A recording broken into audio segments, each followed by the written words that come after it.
voici arrivé à l'étape de notre programme où on va s'attaquer au vaisseau amiral des médias traditionnels, la télévision. Pour plusieurs personnes, la télévision, c'est un média en perdition.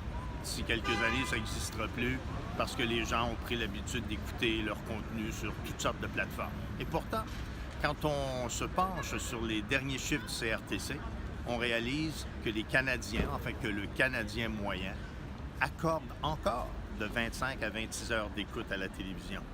On sera donc d'accord pour constater que ce n'est pas un média qui est en voie de disparition, mais qui, bien entendu, subit, comme tous les autres médias, dans le fond, des disruptions extrêmement importantes qui affectent la charpente totale de son industrie.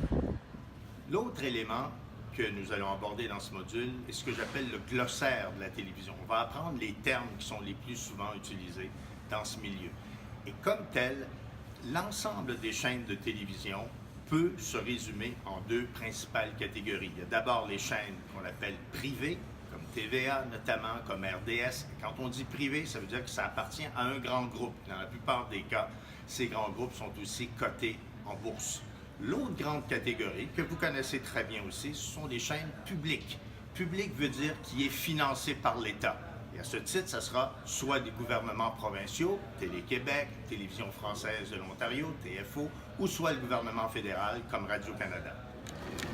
En plus de penser aux chaînes de télévision en termes de elles sont soit publiques, soit privées, on a créé un ensemble de catégories pour mieux les classifier. C'est ainsi qu'on trouvera donc des stations qu'on appellera généralistes à la TVA, à la Radio-Canada. Généralistes parce qu'elles traitent d'un ensemble assez général de différentes thématiques.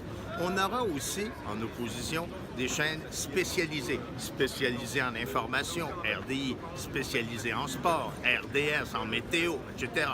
Et vous voyez, puis on a la télévision à la carte, la vidéo sur demande, etc. Autant de termes pour en arriver à préciser le mieux possible quel type de chaîne il est question et comment ces chaînes-là se situent dans le grand art, si vous voulez, des chaînes de télévision au Canada. C'est impossible de parler de la télévision sans prendre en considération toute l'ampleur et les dimensions financières de cette industrie. La télévision génère des centaines de milliers de dollars en revenus, en publicité, en redevances de câble de distribution, crée des dizaines de milliers d'emplois. Il s'agit donc d'un moteur économique extrêmement important au Canada. Et je pense qu'à ce titre, ça mérite qu'on en comprenne les rouages, comment est-ce que l'argent est généré, comment est-ce qu'il est redistribué entre les différents joueurs, etc. On va aussi en profiter pour regarder comment les audiences, parlons de télé, ont généré des politiques qui aujourd'hui se traduisent dans des circonstances extrêmement précises. Ça va nous donner donc un ensemble assez complet de comment cette industrie fonctionne au Canada.